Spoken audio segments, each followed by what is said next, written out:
The hip-hop industry has reached a jaw-dropping shift. Image this: Jim Jones, fresh off his blockbuster drug deal arrest, is behind bars, and now murmurs are circulating Camron Harm's own Pink Panther may be the next under the microscope. Yes, you read it right. Camron is under investigation. Fans are horrified and emotions are running hot. Across social feeds, when whispers turn into full-blown stories, Camron's name appears in sealed court docs. Drops its empire, rock lawyer panic caught on. Could this be a case of guilt by association? Or is something deeper simmering in the shadows of Harlem's most iconic rap? Sources close to the Dipset inner circle believe federal officials are searching into old phone logs, bank information, even private text threads, all in quest of the smoking gun. Family was split, with some arguing Camron is innocent.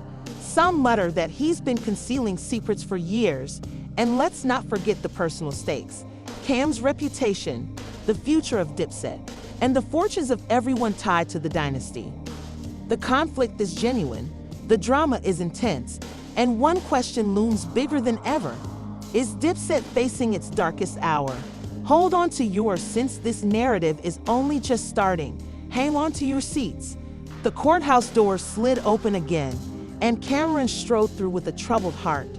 With shadows of uncertainty shadowing every step, he was joined by his attorney Marcus Reed, whose expression was steely exhausted, according to reports. Night going over evidence, preparing for a day that may define Cam's legacy. As they neared the bench, cameras snapped in rapid-fire succession, but Cam refused to meet their gaze. Fixed on the glossy floor tiles as if charting out a way to safety that may not exist within the stuffy courtroom, the judge's gavel dropped, echoing like a distant warning, and the prosecution turned to a new piece of video security film from a warehouse on the outskirts of the city. In the grainy black and white tape, a figure like Cam went between piles of crates, chatting in hushed tones with a known acquaintance of Jim Jones. We have evidence that on March 12th, Mr. Carter met with Mr. Jones, the lieutenant. Prosecutor intoned, using Cam's true name, they discussed delivery logistics and profit distributions. Jamal, a Dipset road manager, was in the room. With pulse beating, he had pledged to preserve the group's image, but now he felt helpless. He looked at his phone. Social media channels burst with Cam tied to the drug ring news. Followers were stunned, their trust questioned. Earlier that morning, Jamal had posted Dipset until we die, but now he pondered erasing it. What if the songs they penned about devotion and fraternity ring hollow? The family was split, with some advocating for an urgent public announcement and others advising quiet until the truth revealed. In a nearby studio, Chedakis paced like a caged lion, having come in from home for support only to be caught off guard by the warehouse video. That's, he murmured, repeating tone. His producer laid a soothing hand on his shoulder and said, "We'll get to the bottom of this," Tone assured, his voice quivering. Chedakis nodded, but within uncertainty gnawed at him. He recalled the wonderful times, late-night suppers in the basement, the fragrance of new ink on recording contracts, the unshakable friendship created in adversity. Now those memories seemed like smoke in the wind. Back at the courtroom door, a crowd of reporters and demonstrators erupted. A group brandishing free camera placards faced off against a smaller, more angry throng, screaming, "No one is above the law." Chants filled the air as Sirens Riley, a young admirer, exclaimed with tears in her voice, "He's innocent, I swear it." Across the street, a spectator snapped, "Dipset is dead." Leaning on a brick wall, the scene seemed like a battle zone rather than the home of some of hip-hop's most memorable melodies. Emotions ran high, and each camera angle recorded a fresh viewpoint of the drama. Meanwhile, deep inside the field office, agents sitting around a conference table littered with paperwork tracked phone conversations, bank transactions, and email headers, putting together what they anticipated would be an airtight case. One seasoned agent, Rachel, referred to a ledger noting a series of cash transactions timed exactly with Jim Jones' shipments. 2 entries carried Cam's initials, and poor handwriting that's fishy. She saw her colleague Mark grimace. "But we need more than initials." Rachel agreed. Buddy rather than Cam, the prosecution's primary investigator, Agent Hughes scanned as he read the discovery. The courtroom gasped. The judge stopped, adjusting his glasses to validate what he had heard for a second. Cam seemed to have caught a break, as the strain in his shoulders relaxed somewhat, only to be replaced with lingering dread. Would this be enough to clear his reputation, or just a momentary refuge outdoors? Meantime, the rumor mill spun harder. Late-night talk programs latched from the text bomb show, speculating wildly about Cam's participation. One host, Blair, "Did Cam receive away with it?" as another retorted, "Or is this just a diversion?" Fans fired. Back and forth online statements of support, mixed with cries for responsibility. The public square had become a digital coliseum, and Cam was at its heart. He watched it all unfold, the sidelines, heart heavy with guilt that his name had ever featured in the same sentence as questionable dealings. Back home, Cam's family battled with the aftermath. His younger sister, Kiara, refused to leave her bedroom, eyes red from sobbing. Her mother, Donna, sewed together care packages for him, packed fresh lunches, and a handwritten message reminding him of the significance. "Family, they can't steal your spirit," she wrote. "Remember who you are." But even her stubborn optimism had cracks. She kept her window ajar that morning, waiting for police sirens that would signal that. In a dramatic contrast, Jim Jones sat in his cell, laughing at the news that Cam's name had been splattered over media. He tapped finger on the bars, amused. "Dipset's legacy stops with you, Cam," he mumbled to himself. Even behind bars, Jones exerted power, stirring the stew in his legal counselor, Dawn, met with him behind a glass barrier. She presented news of the text message bombshell. Jones laughed low. "And let them fight over crumbs," he said, voice cold. "I'll be out soon, and when I am, I'll regain what is mine." His plan to weaken Cam and take control of Dipset had succeeded beyond his worst desires. Meanwhile, Jules Santana remained a wild card. He had kept out of the storm publicly, but sources believe that he met covertly with Cam one night, providing encouragement and insider information. "We'll whether just stick to the truth," Jules advised him. Cam nodded gratefully, but exhausted. Their friendship, formed through shared suffering, had never been more important, but Jules himself drew investigation. Some suspected he was negotiating his position with federal prosecutors, offering testimony in return for leniency. Treachery lurked around every corner. As night fell, the bright lights of Harlem's clubs and studios contrasted with the grim headlines dominating news feeds. Empire, once founded on unity and pride, now teetered on the verge. Loyalties were strained, rumors ran wild, and every new development seemed like another blow to Camron's struggle. Was not only about clearing his reputation, it was about protecting a legacy. As he prepared to return to the courtroom the following morning, he realized he couldn't do it alone. The destiny of Dipset and maybe his own. Part 1 ends with Cam solemnly looking at the courtroom ceiling, promising to fight back. He grips his lawyer's hand and whispers, "I won't let them take everything from me." The echo of his pledge remained in the air, setting the scene for the next chapter. In a saga that had only just started, the minute Camron said those words, a new resolve fell over him like armor. He had felt dread, but now ready to fight back. The courthouse door slammed open again, and the next witness was summoned. A former Dipset roadie named Marcus "Smooth" Davis Smooth hurried to the platform, eyes racing, perspiration crackling at his hairline. He cleared his throat. "I delivered countless of items for Jim Jones," and his voice cracked, "but I never saw Camron touch a single one." The prosecution pounced. "Mr. Davis, can you explain why your logs indicate a drop-off near Camron's studio?" Smooth swallows. "I was doing my job. The drop-offs were by Jez, not by person." Murmurs rippled through the courtroom. Camron breathed softly, a gleam of optimism in his eyes. Outside, the media circus had suddenly a live feed from a major hip-hop news station cut to an anchor, Jade, who leaned into the camera. Fans are outraged as Slick's confession raises more questions than answers. Is this indication of a frame-up? Her co-host Trey nodded emphatically. "We're seeing emotions run hot online, #FreeNeon trending once again, but so are demands for accountability." As the segment ended, comments flooded in. Some praised Slick's courage, while others called him a liar. Social media had been any illegal organization, All we've seen is hearsay, supposition, and speculative at best. He referred to stack of studio timestamps. Camron was recording vocals for his next album during the precise hours in question. We have producers, engineers, and timestamp files. To prove it behind him, Cam nodded, happiness flowing over his face. The courtroom buzzed. Some jurors chatted among themselves, while others scrolled rapidly. Later that day, Jules Santana sneaked into court in a hooded jacket, eyeglasses obscuring his appearance. As he entered the stand, the prosecution quizzed him about his allegiance. "Mr. Santana, have you ever observed Camron engaged in criminal operations?" Jules moved uneasily after a lengthy silence. He said, "I've seen Cam active in the music and art world, but never in anything shady. We grew up together, and he's always been into culture, not criminality." Fans outside chanted Jules' name as flashbolts exploded, catching every second of Jules' defense. Lindsay Cole, a private investigator for the defense, offered a twist.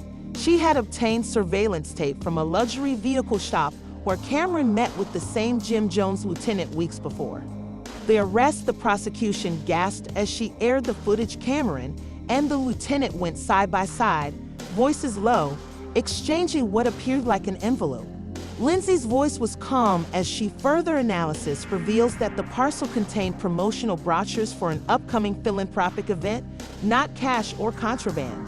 She showed out the genuine flyer emblazoned with charity logos and event dates. The prosecution scowled, but doubt was restored. Meanwhile, deep in the Fez Mobile Command Center parked across the street, Special Agent Rachel Furrow scanned a map of phone pays. She touched a place between Camron's phone and a known Jones Associates gadget had pins within seconds of each other, kilometers apart. "We can't ignore this," she remarked to her partner Mark. "If it wasn't planned," Mark scowled.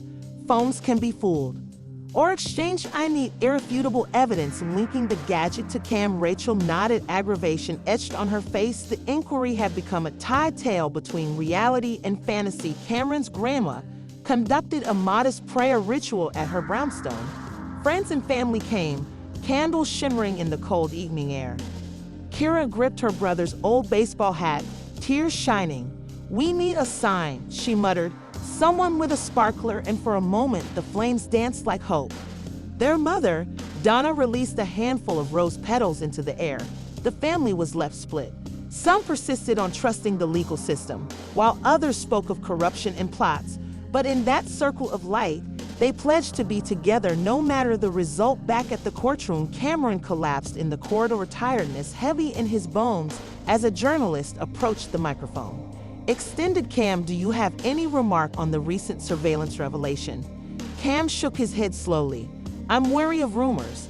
I just want to clear my reputation and go back to my life and music." Voice quiver, the reporter pushed on. "Are you scared the feds will keep digging?" Cam hesitated, then straightened his shoulders. "I'm not frightened. They'll find nothing since I did nothing wrong." That he turned and went away, a single figure engulfed by the gray courtroom walls. The next morning, a leaked document from the prosecution's files hit the internet. A sequence of emails between Camron's publicist and Jones' insider discussing a launch party for a collaboration single they never released. Conspiracy theorists pounced. Some thought the track was code for a money drop, while others felt it was a simple marketing plan gone bad. Every news organization tried to understand its significance as the document spread. Cam's phone rang nonstop with updates. Fans texted fear, friends phoned allegiance. Despite the commotion, Cam stayed focused. He holed up in a secluded studio with his core staff, Chadakas Tome and Linz Cole, so collectively, they ran out different possibilities from complete exoneration to a plea agreement. Jabakis threw his fist on the table. "We can't let them win. We need a public statement with no games. I'll plan a live stream Cam to answer viewers directly." Linz urged us to keep to facts since any slip-up may backfire. Cam breathed deeply. I'll show them who I am." The plan took form, but the stakes had never been greater. Outdoors, the sun sank over Harlem, painting the sky orange. Street paintings of Dipset logos and previous albums. Despite the tumult, a wife hustled on breakdancers spun on cardboard squares. Merchants hawked for kilometers, and the distant rhythm of a stillness descends over the city's hip-hop pulse. Camron's live broadcast is slated to begin in just hours, and every camera, everybody is poised, every fan on edge. The narrative may change again, or it could reinforce the case for his innocence. The path from whispers to headlines has led them here, to the border of truth or tragedy, and with those last gasps of expectancy, the scene is set for Chapter 3, when loyalties will be challenged, secrets will be revealed, and Dipset's destiny held by a thread. The live broadcast started with a faint buzz of expectancy. Camron arrived on video, seated against the background of Heron Street art, his face steadfast but exhausted shadows beneath his eyes, revealing the tale of restless nights. He leaned forward, hands clasped, and addressed his audience directly, knowing that rumors had gone wild. Voice calm, "I'm here to put the record right." Hundreds of responses slid past in real-time, words of support, disbelief, and questions flying quicker than he could read behind the scenes. Jadaki's tone strolled off camera, checking his watch every few seconds to ensure there were no errors, while Lindsay Cole sat with the written transcript of critical parts, ready to intervene if required. At home, Cam's grandma tuned in on her ancient television set, praying each time Cam drew a breath. Hero watched from her bed, clutching a pillow, tears in her eyes, but hope in her heart. Cam proceeded, outlining his alibi in detail: studio records, producer affidavits, and timestamps. Video evidence shows him recording psalms around the claimed drug drop dates. He recognized the uncertainty regarding the warehouse film, clarifying that the meeting was for charity event logistics. He even exhibited the poster on camera. "This is real," he replied gently, turning it so viewers could see the tiny print. Emotions ran strong as admirers wrote, "We believe you," and provide them evidence in rush of pixelated unity. Just as it looked Cam might impact public opinion back in his favor, the screen flashed and a notice showed up with breaking news. The live broadcast halted before switching to a split screen with a live video of the courtroom entryway. Reporters hovered. The camera zoomed in on a tall man wearing a hoodie and sunglasses as it stepped off a black sub. The license plate matched that of Jim Jones' legal team. String paused. "What's that about?" he whispered, coming closer to the camera. The program cut back to Cam, but the damage was done. Social media erupted. Conspiracy theories and new allegations rose whether Jones's crew planted that card to make it appear like Cam was engaging with Jones' attorneys in private, or was Cam's defense mailing. Conflicting messages. The border between truth and deception blurred further. Several supporters yelled, "Foul play, Jones is pulling strings from behind bars." Others detected a fresh layer of deceit. Cam is concealing something again, and Marcus, Cam's attorney, is at the courts. Reed arrived to commotion. The black stuff was parked prominently near the press area, attracting camera crews like Moe's to a flame. Reed rushed out and marched toward the truck, demanding information about who allowed this. He yelled, voice ringing from the stone walls, "A nervous booth." Reed's countenance deepened when it was given as evidence from the prosecution. "They are preparing props now," he screamed inside, where he spotted a sealed package. Exhibit 47 is designated and contains phone call surveillance records. Cam and an unknown number. Hours before the warehouse rendezvous, it seemed the prosecution was doubling down back in. The live stream studio. Cam took a big breath. "We're not done," he said. "I'm going back to court tomorrow, and we'll face this head on." He signed off, release further proof shortly.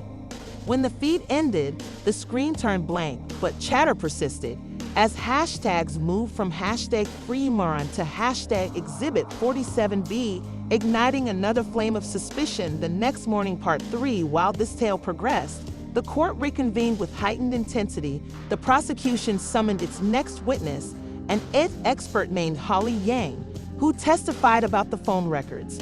In Exhibit 47 bits, she described how call metadata indicated Cam's smartphone pinged near the warehouse locations at precisely the periods in issue. The jury leaned in to absorb each detail of Holly's. The rationale was accurate frequency bands, cell tower timestamps adjusted to Cam's pals, exchanged worried looks as the courtroom closed. Sat behind him said, They're attempting to bumper to bumper, prepared to pounce on any response from a nearby mosque. Standing amid the reporters, requesting prayer for justice, while a group of rappers conducted a peaceful protest half a block away, placards read "Justice for Camron" and "Truth will triumph." The air crackled. Everyone had selected a side, but deeper questions persisted. Reed started cross-examining the witness regarding justice, celebrity, or power within the courtroom. He questioned Holly about the trustworthiness of phone pings, noting situations when devices were faked, and contested the presumption that only Cam's phone could have triggered the logs. "Did you confirm the device SIM card belonged to Mr. Carter?" he inquired.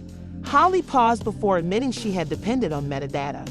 A murmur of astonishment went across the crowd when the Phoebe did not offer straight SIM registration data. The judge banged his gavel, encouraging order, but the uncertainty was sound.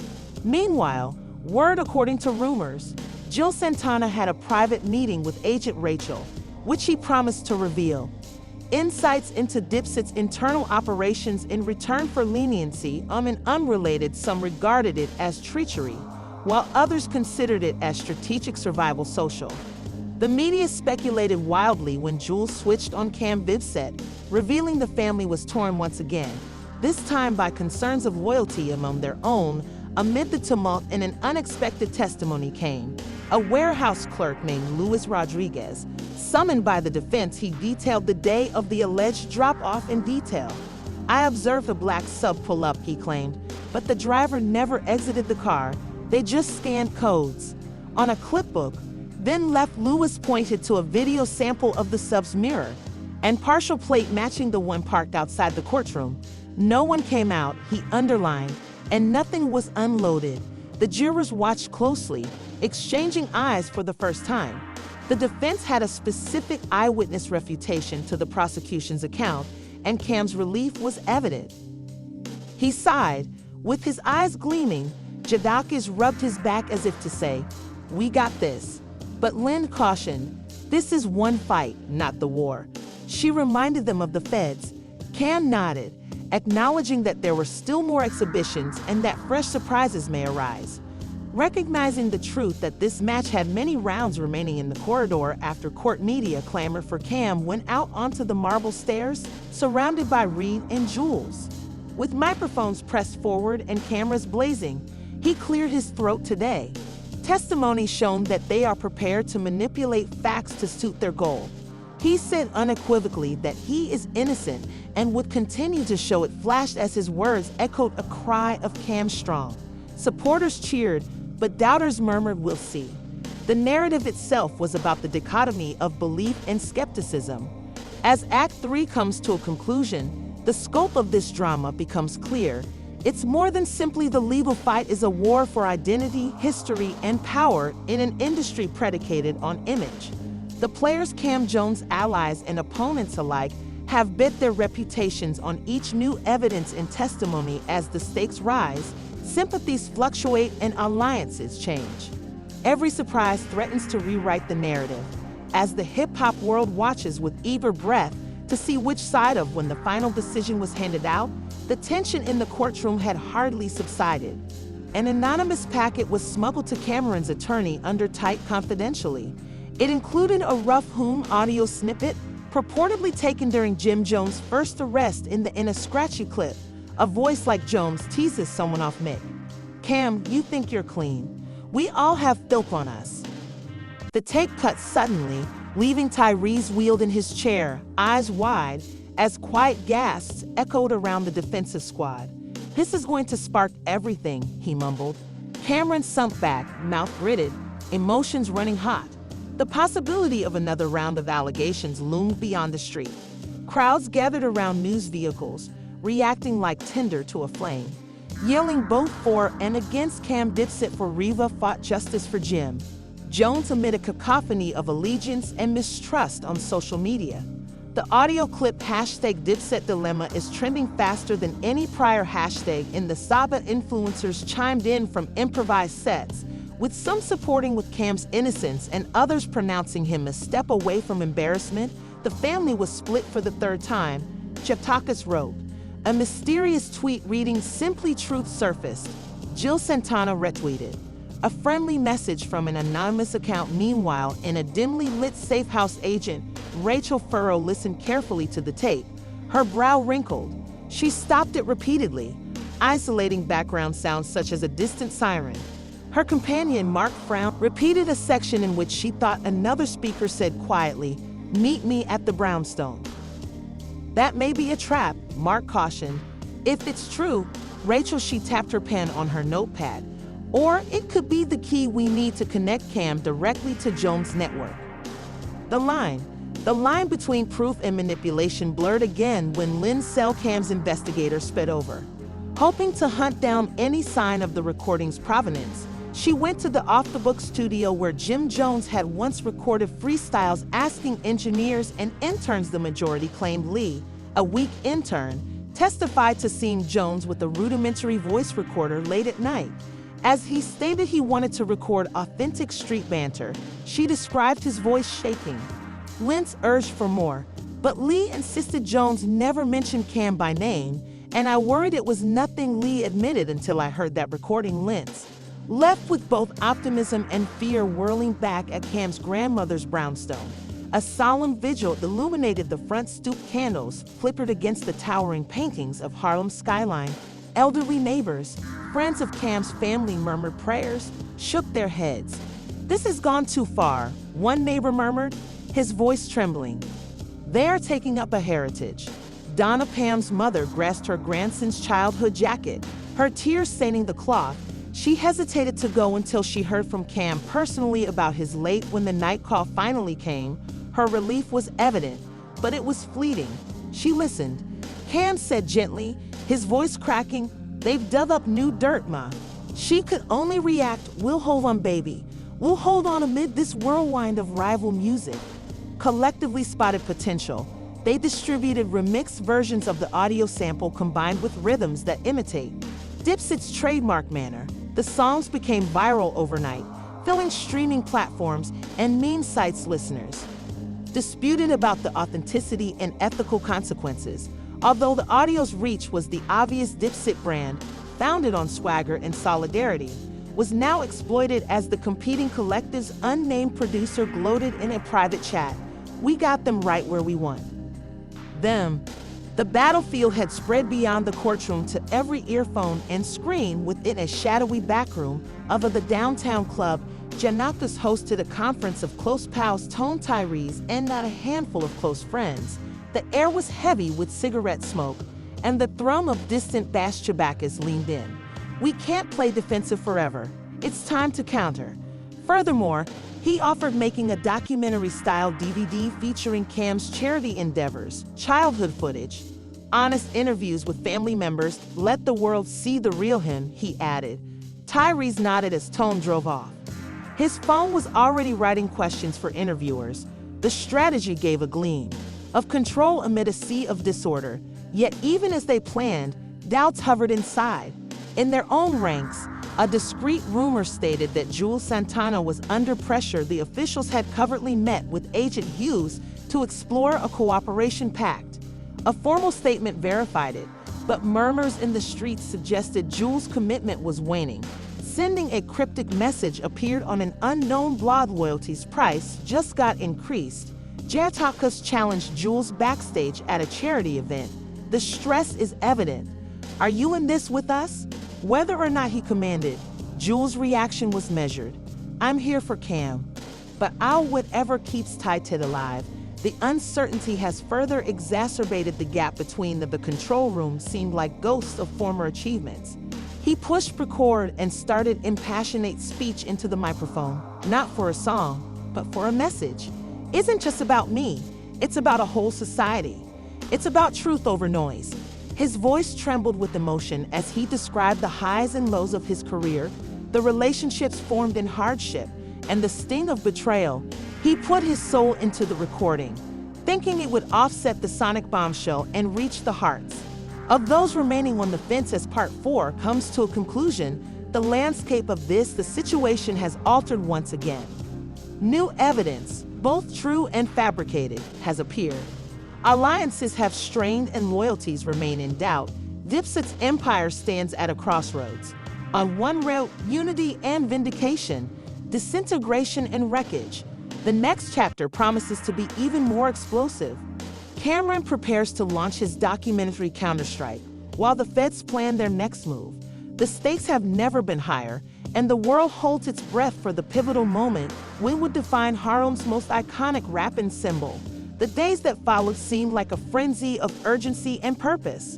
Ron and his crew debuted their documentary Counterstrike, a raw 10-minute short that traces his experience from local ciphers to worldwide platforms, depicting moments of struggle, victory, and obvious effect. Film revealed him giving away turkeys on Thanksgiving, teaching new rappers in community centers, and performing benefit concerts for families in need. Fans responded immediately, with some applauding the legitimacy, others questioned its timing, and emotions ran high as viewers discussed whether this was damage control or a sincere request for understanding. In the meanwhile, the fan discreetly filed further petitions, and agent Rachel Furrow acquired a warrant to examine Cam's social media adverts for hidden patterns of communication linked to Jones' network. At the same time, the prosecution submitted Exhibit 63, which is a sequence of emails between Jones's lawyer and emails from a shell firm tied to Cam's clothing brand, mentioned shipments labeled as merchandise that really included unmarked parcels on the courthouse steps.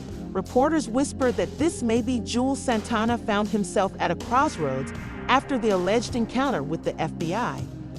More than hearsay, he had promised to help in return for immunity. On his pulse, hammered as he weighed loyalty against self-preservation, Jadakiss faced him. Backstage before a sold-out event, voices sparkle with tense. "You have my back," Jadakiss reminded him, and Jules' eyes twitched with regret. "I'm trying to protect us all," he said ambiguously. Cam's grandma lit lights in each room, she recited, keeping both hope and mistrust alive at home.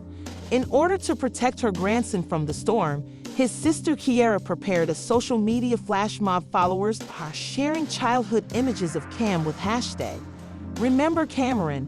The movement trended internationally for hours, displaying collective memory, which temporarily turned the narrative back toward unity and nostalgia on the prosecution side. Holly Yang submitted Exhibit 47 Bits Redux, a forensic study that confirmed that the information on the apparel line shipments matched the challenge time dates, and she described how the packing addresses matched to the warehouse where Jones' operation had been located. Jurors exchanged looks as cameras recorded snippets of their replies were a blow to Cam's documentary narrative, proposing the films and testimonies. There may be diversions rather than exoneration within the defense war room. Lens Cole identified an inconsistency. The shell company's